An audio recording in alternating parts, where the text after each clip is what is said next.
And he's such an interesting person with a wealth of knowledge and talent, and a hell of a guy to boot. We just love him, and I know you do too. Please give it up for David Hadyn-Jones!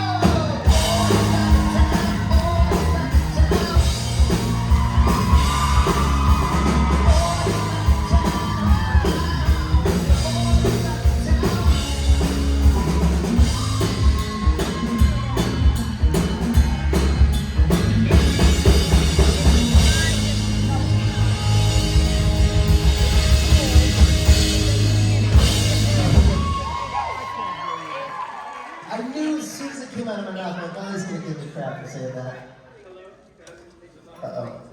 Well, let me talk. Liz, we have a microphone not working up here. I said, this is an interesting person.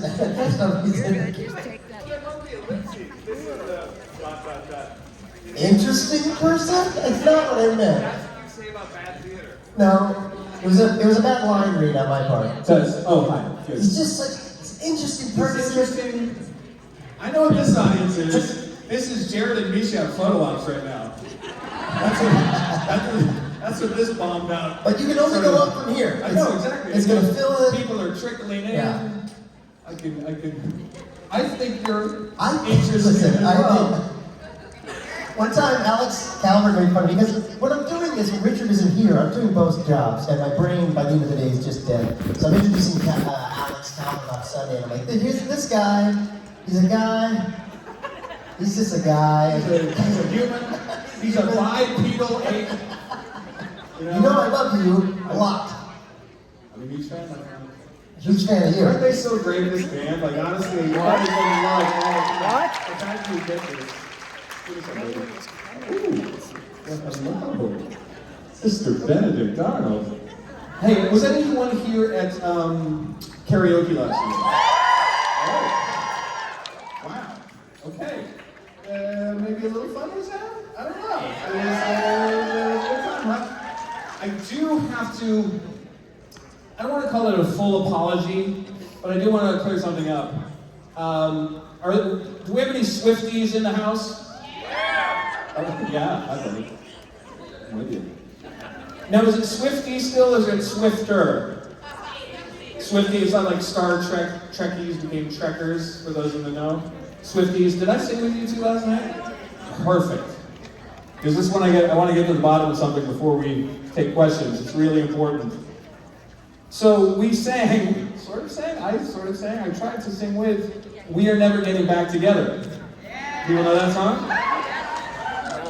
And I said something near the end of the song, which is very confusing, because I thought Taylor was opening up the notion that never say never, but she said, I looked up the lyrics this morning because it was haunting me. It was haunting me, because I said something like that last night that I thought would offend the Swifties. Where, is Taylor leaving the door open here? Because then she said, I never say never, but she said, I used to say never. Means never. So I just want to be sure that when Taylor says we are never, ever, ever, ever getting back together, she means it. She is not leaving the door open in any way. Okay? You can call me and tell me you love me. Ugh. It's so frustrating. Like never, ever getting back together. I am in the camp of never say never. I believe in forgiveness and redemption. And what if Taylor Swift meets a guy at a curling bonspiel in Northern Canada 10 years from now, and she falls in love with the same guy again? And she'll be regretting that song, is all I'm saying. Keep your heart and your minds open, people. Right? As a guy who played catch, I believe in forgiveness and redemption, that's all I'm saying. But I didn't want to bag on the Swifties out there. You know, I hear her hard line. Are we having a good time so far, people in DC and outside the region? I'm having a great time. Y'all are so nice and so fun.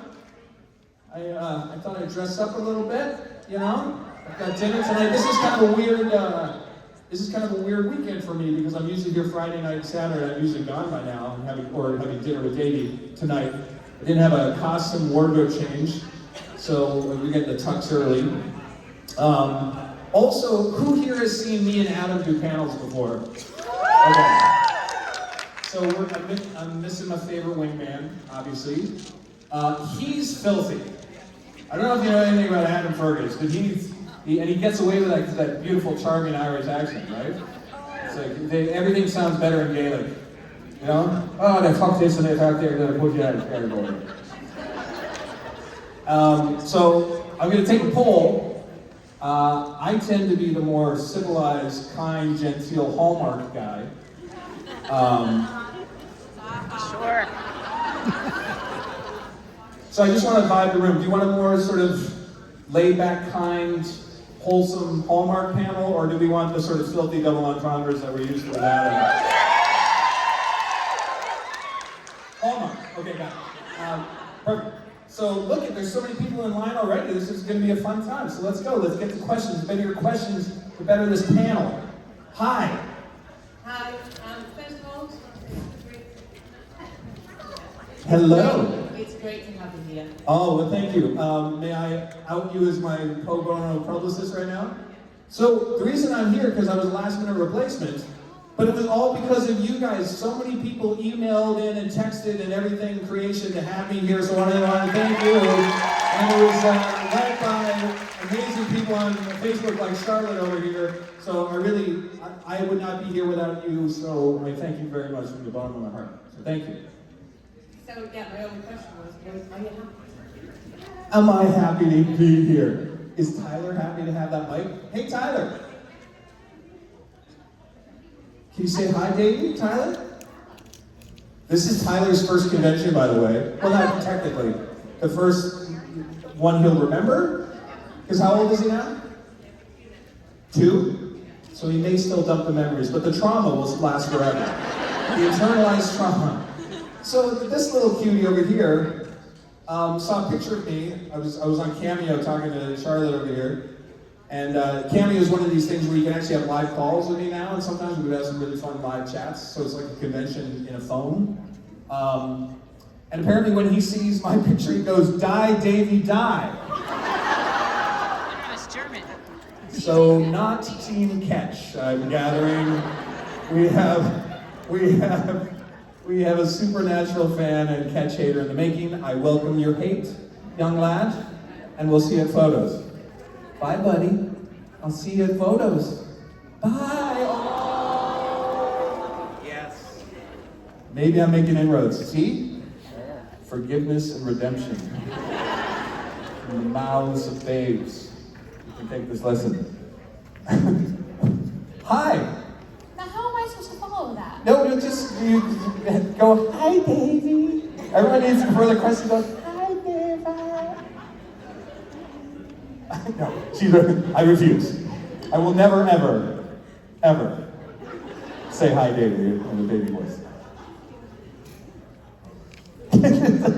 Do you need a moment? Shall I go to the other side? No, I'm fine. Okay, so in New Jersey, I missed my photo op with you. What? Yes, I What happened? Because there was more interesting, bigger fish to fry, right? No, actually, it was a whole chaos. I was trying to find somebody. It was a whole thing. Right. So- Alcohol and cocaine will do that. You know, you're already like Am I this close? Am I this close? Am I this close? You replaced Tim Amundsen, so I am a little like you're this close. Tim's much better than me, I agree. Okay. Listen, I mean, there's the A team, and then there's the B team, and then there's the farm league, and then there's, I don't know what those, like bumpkins on like a cornfield somewhere, like where I'm from. I'm getting called up. I'm in the majors, I get it. I'm punching above my fight class. And this is my birthday convention. Hey, happy birthday. Thank you. So when I get the photo off with you later. My question is, do you have a moment or something that happened at a con with one of us that was especially sweet, or that you remember, you talk about with? I'd love to know. Oh my gosh. You know, I mean, this is not pandering at all, but I literally have like a bucket load at every convention. I think one of the one of my favorite things, and I've said this in my dinners and my meet and greets and stuff, so I'll say it more publicly. One of my favorite stories I get is all of you saying to each other, I found one of my best friends here at this convention waiting in line for a photo op or an autograph. And now we've stayed in touch online. Like, that still gives me chills. It really does. Because this family is so much more than the show, even though the show's pretty awesome, we're all fans. But what this energy in real life, I call it the extended family reunion, we're all meeting the cousins, second and third cousins. But like people internationally, I know people tell me stories like, oh, we were at one of your panels in Germany or in Italy or Paris, and now they're friends with someone from Ohio and Australia. That kind of global connection through an enthusiasm over a TV show and an art form is really special to me, because I love those humanistic, true connection stories of intimacy and best friends. So, and I literally have like a boatload of them now for having been part of this for the last 5 years. 5 years. And then the other thing which was really cool was doing Cameo and really having some really meaningful like conversations through lockdown and the pandemic when we were all feeling very isolated and having that really one-on-one connection. Like, I have friends and people I've talked to now in Australia and Germany and all over the world, Russia, like, and just, so it's, when you meet someone where they live as an individual, and that's what I love about this fandom too, or family rather, is everyone is so unique and individual, and we accept everyone for who they are and where they live right here, right now. And give yourselves a round of applause, because that is special, hallowed, sacred space. So yeah, I mean, I got a boatload, but I think that's the general overarching thing, is watching friendships bloom and seeing the love. Really. Thanks for your question. That's awesome. Thank Appreciate you. it.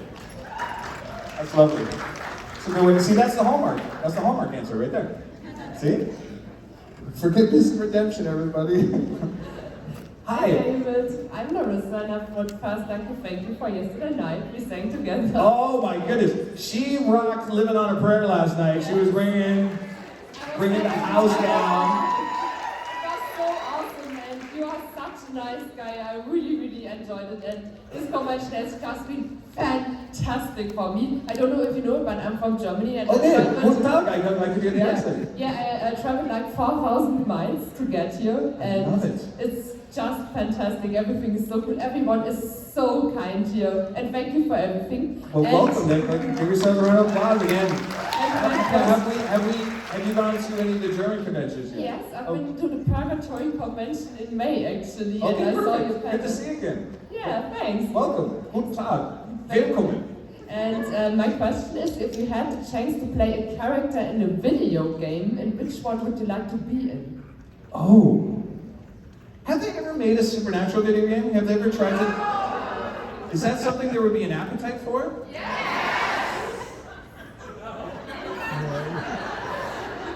What's going on, WB? You're leaving money on the table. Like, how would you? Obviously, I would love there to be a Supernatural video game and to play catch. I would love to step back into that guy's voice again and cause lots of mischief and sort of. It'd be like Grand Theft Auto in Baby, right? It would kind of be like, but murdering monsters, so you wouldn't feel as ethically bad about it. Because Grand Theft Auto, I've watched people play and I was like, is this healthy for society? I'm not sure. Yeah, there you go.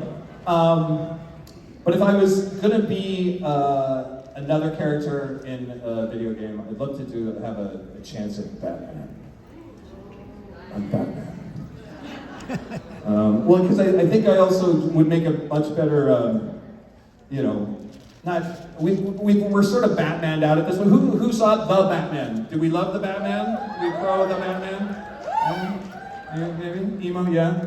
Emo Batman? Detective Batman. I love him, but I was like, how much more can you do with the Batman story now? It's sort of just become art direction and beautiful, incredible cinematography and art direction. But it's like, you can't really do that Genesis story again. I would also love to just play like a goofy little animated character like the Mario Brothers. Like just do like a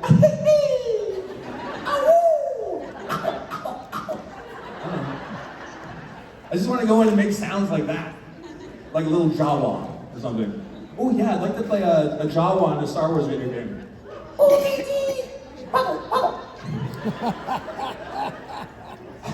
What? Star Wars fans? I'm actually wearing a Millennium Falcon clips right now. Thanks to one of my friends. Thank you very much. Appreciate you. And schnell back to Germany, but not too schnell. Dankeschön, danke.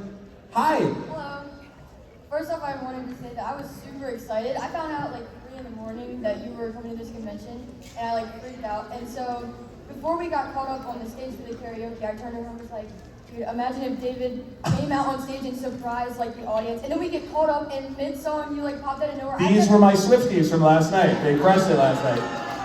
They were the ones that, and I just sort of stealthily came on stage, and their reaction, their double take was amazing. They were just like, we are never, never going back to, oh, what the? I jumped so high. It was like they saw the Yeti. It was like Bigfoot. I just entered the stage. Yeah, So I didn't want to harm you too much. No, I just wanted to let you know that that made like my entire weekend. Like, Aw. I love you. Thank you so much. Well, that's why we do it, because we get so much out of your energy too. Like it's really, I hope it's a reciprocal gift, back and forth between y'all. You definitely like kick it on stage, dancing, everything, but it's on. Well, listen, the music moves me. What can I tell you? I revert to my young teen 20 self when I was a musical theater dancer, hoofing it on stage, and my hips don't lie. My joints lie later that night, but my hips. I mean, oh, hey now. That was this gentleman in the front. Oh, sorry. Did you have a question as well as being a rock star last night? My question, speaking of Hallmark, my question is, if Mick and Ketch were to star in a Hallmark movie, what would the plot be? Okay. So, in a very special Catchmas, we, well, of course, Mick would be the single dad who's running a bread and breakfast somewhere in the mountains. Ketch is thinking of retiring from all the murdering, but he's on one last quest to go find Krampus in the mountains of Austria. It's almost Christmas time, and the Krampus festival is in full right. Now, my German friend probably knows all about Krampus in Austria, Germany. Do you know about Krampus? Yeah. We're all aware now? Did they ever do a Krampus episode on Supernatural? Yeah. Did they? This is bloody fantastic. I only learned about Krampus 4 years ago. And I was like, where has this been my whole life? I mean, not just a lump of coal in your stocking, but a hairy horned beast from hell comes to take naughty children and beat them with sticks and put them in a bag. I mean, like, Merry Christmas, the Austrians are doing it right, let me tell you. You will behave or Krampus will come kill you or take you away. Now get in your later and we will sing happy songs. But of course, in the midst of this epic monster fight, some eggnog and rum is drunk whilst trimming the Christmas tree, and Ketch and Mick look deeply into each other's eyes and realize forgiveness and redemption is the only way.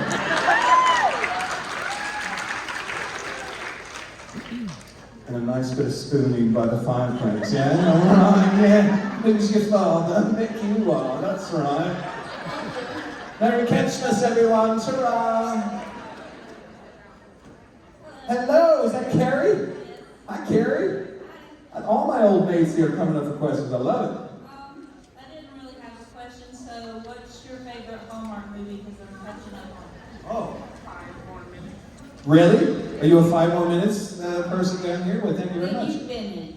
Oh, anyone who's seen one of my panels before knows that the favorite question is extremely difficult for me because I really do believe in living in the now, living in the present. I will tell you, here's what I'll do though. The movie that most people say that they love, it's kind of a tie when they come to my autograph table. It's one called Bramble House Christmas, or a really old school, one of my first ones. In fact, the first Christmas movie I did, a movie called Dear Santa. And so if you haven't seen those two, that's what the people are watching. You know what I love at my table too? Like, because I always love to do this Venn diagram too. There are way more Hallmark fans and Supernatural fans. That Venn diagram is way more close than you would think. I would have thought there would have been, you know, monster horror people and then like sappy love Christmas movies over here. Apparently, when you're giggling down here, you're like, I'm in that Venn diagram. But you know what I love is the men who come to my table with a little DVD cover. It's like they're selling me drugs. They're just like, hey bro, yeah, I know man, yeah, catch is cool, but could you sign my Christmas dream for me? I love you. What kind of one? I was like, you're adorable. Come out of the closet, men who love Christmas movies. Come on. Hey, who's got a man in their life that likes Christmas movies? Yeah, she's smattering. But yeah, she's got it. Bye, Chris. I'll tell you later. Hi. Hi, my name's Tina, I love you. Hi, Tina, I love you back. So I actually saw you in New Jersey this year and you were wearing this tracksuit that was just epic. Oh. And I was just wondering what your favorite outfit that you've worn to a con is, and if you have any like hopes to do any like really big ones in the future. Like major cosplay? Either like cosplay or just like, you know, fun outfits that you enjoy wearing that you find are like fun for you. Yes. Well, I don't know if you've noticed, but I sort of will do a casual, just jeans and t-shirt day. And then I always like to bring the catch adjacent to full suits. I feel like I kind of leaned into it early and I thought that'd be a fun thing to do, and it's nice to get photos in it. But in Toronto in 2019, I dressed up as a full Mountie uniform. Because it was kind of like a full circle for me coming back to Canadian. I was born in Canada. And so I was just like, you know. And then this is back in my social media days, I took a picture of me in the full Mountie suit without pants. So somewhere on the internet is a picture of me as a full dress Mountie but without pants. Who knew I was be predicting Zoom phone calls from over the next 2 years? Or Jeffrey Tubin, I don't know, you decide. Too soon? Really? Oh yeah, we're in DC. You're like, that's the political class. So that was really fun, and then I really enjoyed, when I went to Germany actually, just a few months ago, in May, I didn't want to do like sort of a campy version of Lederhosen, so I talked to many Germans online before I went over there. And so, I don't know if you know this, but Bavaria is a very separate, distinct region of Germany, and one thing is that a lot of Germans don't like is, don't down Lederhosen. That's Bavaria only. I was like, okay, easy, I know. Canadians don't all wear like denim tuxedos either, it's okay. But so what I did was I really researched what the top end, really traditional, true honoring Leder was, and went to this really fancy store in Munich, and I bought this really high-end. Do you know that you can buy Lederhosen, like the shorts, the high shorts, up to 4,000 euros? This guy, and he knew he had like a Hollywood actor on his hands. He's like, no, I'd like to buy some Lederhosen, please. He's like, oh yes, we have the best stuff for you. And his name was Frank, and he gave me beer, and he's like, tight is right. And he literally was like 6 inches taller than me, and he's like grabbing me by the lapels, and he's like moving me around the whole thing. He's like, you will sit here, and we put them on, tight is right. And I was like, oh my goodness, like this is my schnitzel. It's compressing in the later. But he had these elk lederhosen with all they make the bones, and they used to hand embroider, and they use the antler and the beautiful buttons and stuff, and it was like gorgeous. But I was like, I mean, $4,000 for a cosplay, let's be honest. So I went high end enough, but that was really fun because it was like, for all the Germans that were like sort of, you know, commiserating that I was going to wear later, when they actually saw the high quality stuff and the nice vest and it was like, it was a big celebration. I feel like I brought Germany together by wearing short pants, is what I'm saying. But traditional short pants. So that was really fun. Because I got to learn about the culture too. But thank you. Thank you so much. Hi. Hi, my name's Marty. Hi, Marty. First off, I have a young lady with me. She just celebrated her 16th birthday last Saturday. Can you wish Laura a happy birthday? Who? What's her name? Laura. Laura. Laura, happy She's in the 16th. back. She's in the back, somewhere in the back. Laura, happy birthday. Everybody say happy birthday, Laura. Thank you. Of course. First off, I do love your Hallmark movies. Please don't stop making them. Thank you very much. I will. My favorite is Cookie Cutter Christmas. Really? Cookie cutter Christmas? Yes. The intrigue of a stolen cookie recipe.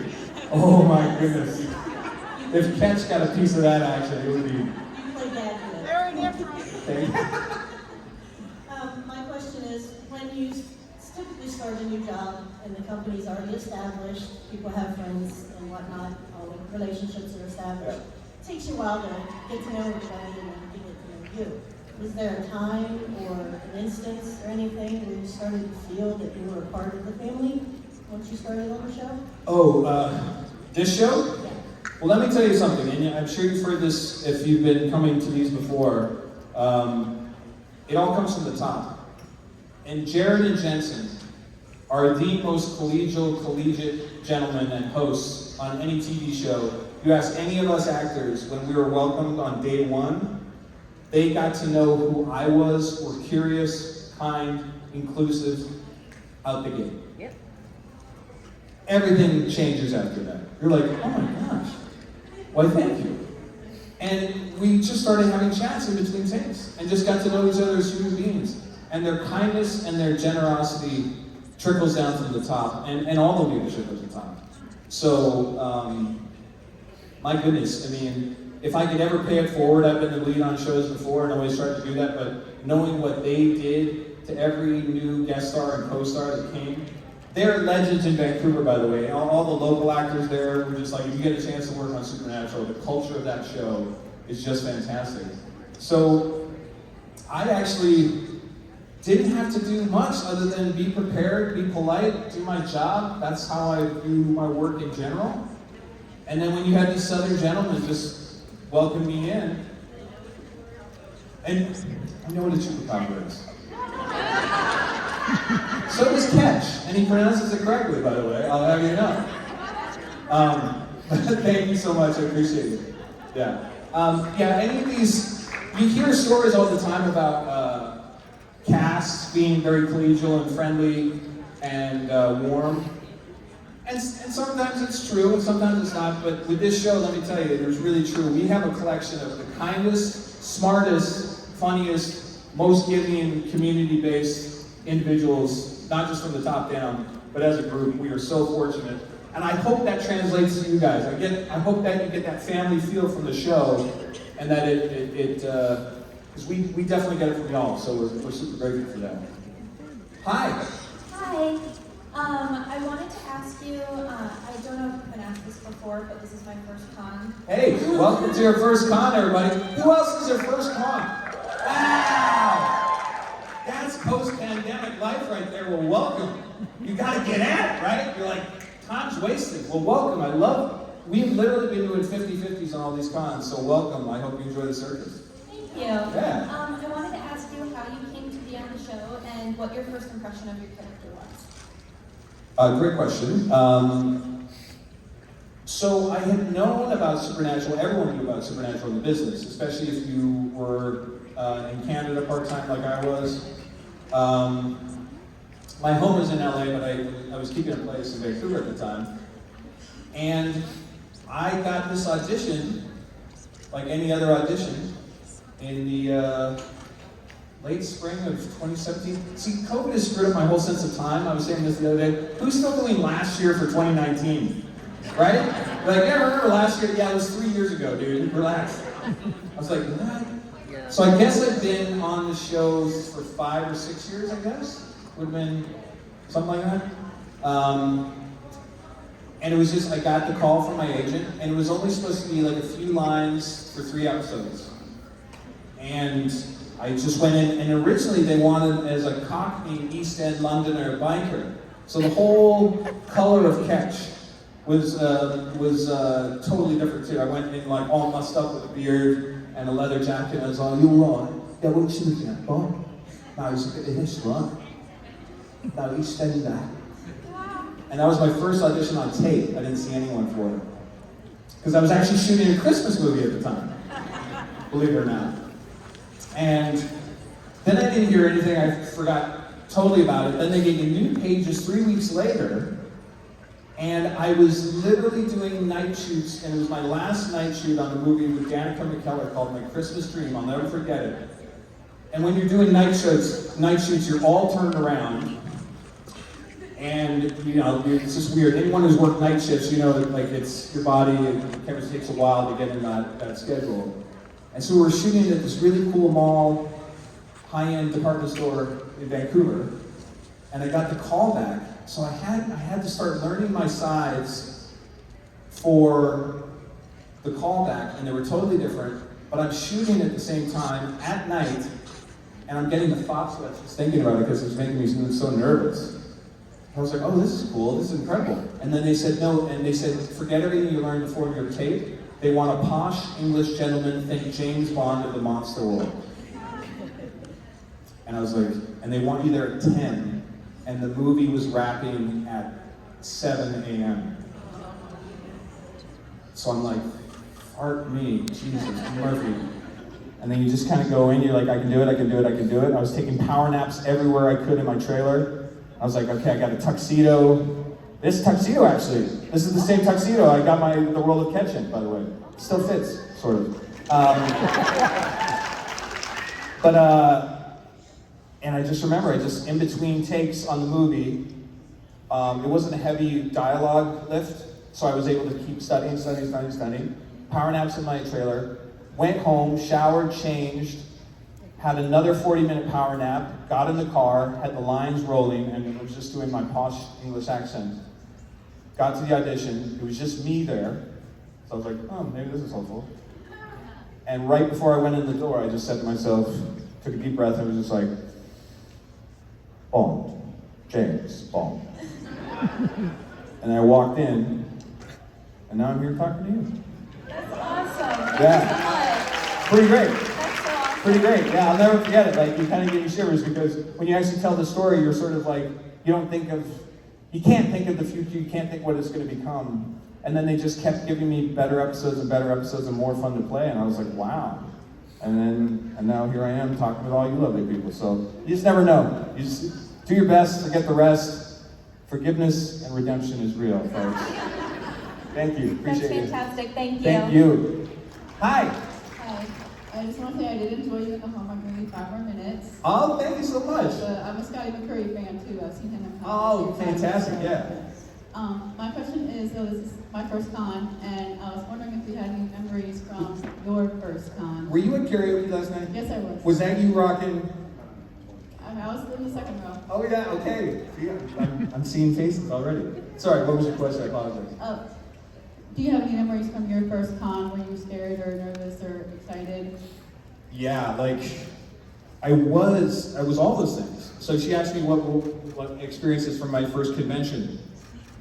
I had extra special anxiety because my first convention was in the UK in a place called Blackpool, and I was like, oh shit, this is where the rubber hits the road on this accent here. I was like, the big thing for me was like, would I be able to pass with an English audience?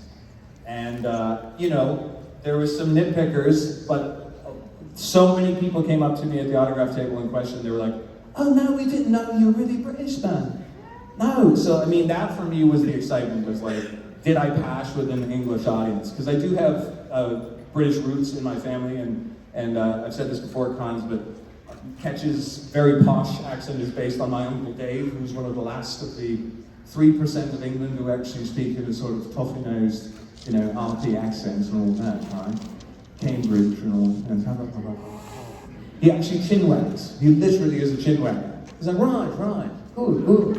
He's a lovely man. But so yeah, that was an incredible experience, but it was also, anyone here went to the Blackpool convention in the UK? If you ever meet someone who went to that convention, it was a bit of a shit show.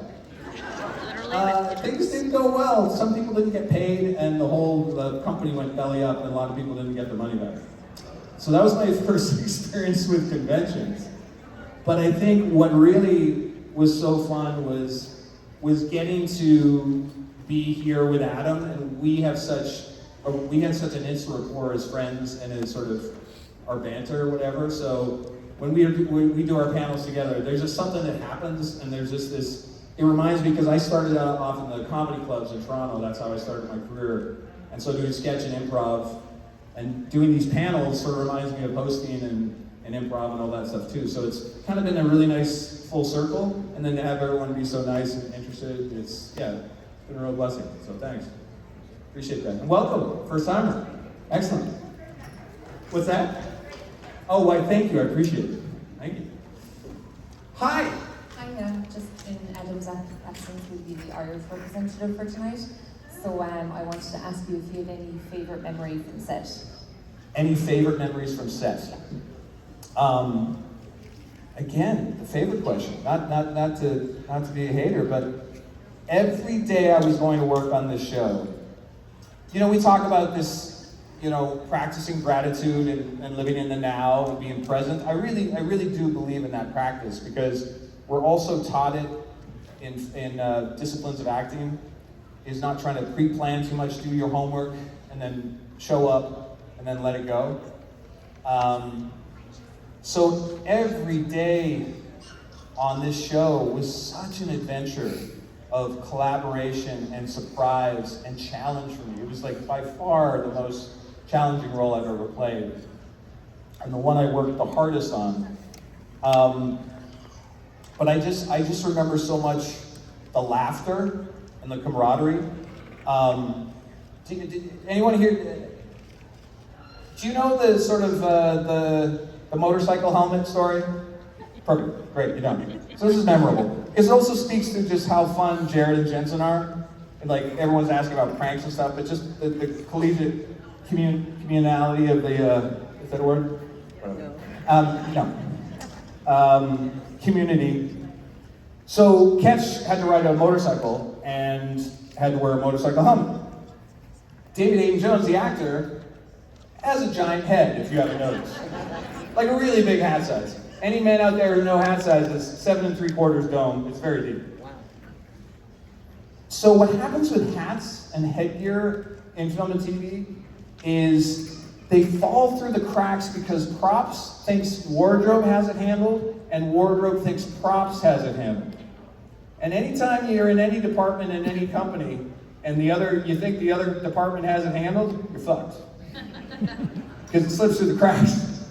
So the director, I think it was called the Raid, and then we all come back to the Men of Letters bunker and da-da-da-da-da and all these things. And Ketch was supposed to have this epic, pulls his motorcycle in and whips off his helmet, does the Farrah Fawcett hair, it's perfect. And the helmet comes to me, and it looks like a yarmulke meets a beanie on the top of my head. It literally, it was like, I was like, are you pranking me? Is this a child's helmet? What's happening here? So the director had planned this very beautiful crane shot to reveal me coming up with like doing the sort of saddling the bike and taking the helmet off and reporting into Mick and Dean, and the baby coming in right behind. But it all hinged with me taking the helmet off. And so once I couldn't even put a helmet on, it was a bit of a problem. So Jared gets wind of this, right? And you know how Jared has that big, robust, hearty laugh when something really tickles him? He's like, oh, we can't we can't get a helmet big enough for Dave. His head's too big. And he's just like ripping me in front of, but like in a hilarious way, like I'm being roasted. He pulls up on his phone, Rick Moranis as Dark Helmet from Spaceballs. And he's like, props, wardrobe, can we get this? Can we get this for Hadyn-Jones? And of course we shot around it, we made it work, but like that is the sort of ball busting and camaraderie and fun that we would had every time. And everyone taking the work seriously, but not themselves seriously. And like all fun, all play, all work, no egos. So that's a happy moment right there. Thanks a lot, appreciate it. Yeah, I am super specific with wardrobe now anytime there's a hat, thanks to the Dark Helmet episode on Supernatural. Hi. Hi, I'm Falco. And my question is, what is one thing that you can take from Catch to bring into your life, and what is one piece of advice you would give to? So let me just make sure I got this straight. What one thing I can take from Catch into my life? Not the murdering. That's a good lesson for life. Do less murder. This is gonna sound corny and be like a callback, but there's still people who can't stand Catch. They think he's a terrible character, boo, boo, boo. There's people who are like, I liked it from the beginning, I like Bad Boys, and there were people like, yeah, we bought the whole redemption journey. See where I'm going with this? But that whole thing of when he has some of his admissions where you're starting to peel back the conditioning and the ideology and the independent thinking. I'm a big believer in see the individual, not the group. Be a rational, pragmatic thinker, be kind. Catch was definitely not kind, but I think he was beginning at the very, very end before he got his heart ripped out. I always say Catch grew a heart, just have it ripped out right after he grew it. But the thing that really sums up his own redemption and whether anyone else saw it, and that's why I love that the fact he died so sadly and alone, stripped of ego, stripped of his nice suits and his car. He's in this sad little hospital gown, all alone. And I love that poetic, because no one except him and the universe heard him say, I have to go help my friends. And I think that's the first time that he ever really knew what friendship was, and it was thanks to the Brotherhood of Sam and Dean allowing him back in. So that's what I take away, you know? Be good to your friends. Be good to your friends, right? Make the right choice, even if it's at the end of your life where you're gonna get beaten up by a demon and have your heart ripped out of you. Because that happens all the time. Thank you, appreciate you. Hi. Hi, I'm Shaniar, first time congoer, so. First time congoer, give us some love. How's it going so far? Going so good. Good, good, good. Yeah. People are great, aren't they? Yeah. Amazing. Okay, so, I don't know, I guess it's vibe from you. How do you watch Glee? Have I what? Watched Glee. The show. Watched Glee? The show. Of course I watched Glee. One of my best friends was on Glee. Really? Yeah. Jessalyn Gilsig. I knew her from, she was like the woman's school teacher for a while there. She was on Glee, but she's been on everything. She was like one of the older ones. But can I tell you what, if you're getting that sort of musical theater vibe, jazz hands on me, let me tell you something. And this is gonna be cool for the family. Who here is watching, who's got kids or is watching Zombies 1, 2, and 3 on Disney Plus? Yes. Oh my God, do it like the zombies do. Oh my goodness. It's so great. And it's because it gets me back to my musical theater days, where that's how I started. I was 16 when I got my first job. And it was all jazz and hip hop and all the things. So like Glee was, yeah, I loved it. I loved the first season. I didn't follow it much after that. But you probably have a question. I'm speaking before you got to ask it. Since you watched it, what character do you feel like resonates most with you, I guess? Oh gosh. It's been so long since I watched it, and again, it was sort of a passive watching. But I really identified honestly with the teacher. What's his name? Will Yeah. Shakespeare? Yeah, because I was a little too old to be watching Glee in some ways, but I was also like, I just loved, and he also had curly hair, and I have like crazy curly hair, and I was like, I could be a teacher of like, because it was like giving back. And now that my daughter is so obsessed with Zombies 1, 2, and 3, I have now become obsessed with Zombies 1, 2, and 3. And how fun to have Megan being like, coming into the family fold, Zombies fans. I was like, oh my God. I was like, that's flattering. Gotta check out the Zombies 1, 2, and 3 people. Get it. But it's like, you know what's fun for me as a dad who loves to dance and whose joints are failing, so I better get as much dancing in as I can, is she just started hip hop class. So now we're learning routines from Zombies together as a father and daughter, and it just ties everything together. So it's really fun. I love it. So yeah, you're correct. I definitely have jazz hands energy. It's in me. Appreciate your question. Thank you. Hi. Hi. My name is Molly. This is my first convention. First convention, everybody. Say hello. Hey. Woo! Dance last night. What's that? Thanks for the dance. You saw me dance? We danced. Oh, we danced. Was this you down here? Yeah. Oh, well, thank you. Thank you, milady. That was very lovely. How did you decide to play the arc from original catch to the catch that helped the boys at the end? How did I decide to? Yeah. So, in terms of the art? Yeah. Well, this is the nice thing about this show. Catch was so clearly laid out on the page, right? And every time I got a script, I could see them nudging him just a little bit, you know, either to like the first death at the hands of Mary, which was nice revenge, to the respawn of when I was dead the first time. I love that you can say that on this show. It's fantastic. Hey, in advance here. When I was dead the first time, I was like, that was it. What a great run. I had no idea I was coming back. But then our buddy, Rich Spate, was directing the episode where I came back. Never heard of him. And you never heard of him? Okay, good dude. And he was like, he texted me literally half an hour that my agent told me that they were thinking of becoming a guy. He was like, dude, hey, what's up, man? I'm directing the episode. Really fun stuff. Have you seen it yet? I was like, what? And then when I got into the weeds, I got to have all this prep time with Rich, and he's such an actor and actor's director. So it was all on the page for me, and they just kept nudging him and giving me more stuff to do, and I was like, here I am, I'm just open. The thing that I did do, that I really wanted to make sure I didn't play in one note, I personally, Hadyn-Jones, always put moments of vulnerability in him, even if it was just glimmers behind the eye that the artists are showing. And I think where I really tried to lay it in is when Mary absolutely abused Catch in the bedroom. That's all I want to say. Just took him to the woodshed. I don't even know what that is. And when she told him this was a one-night stand, I think you saw Catch's little heartbreak for the first time.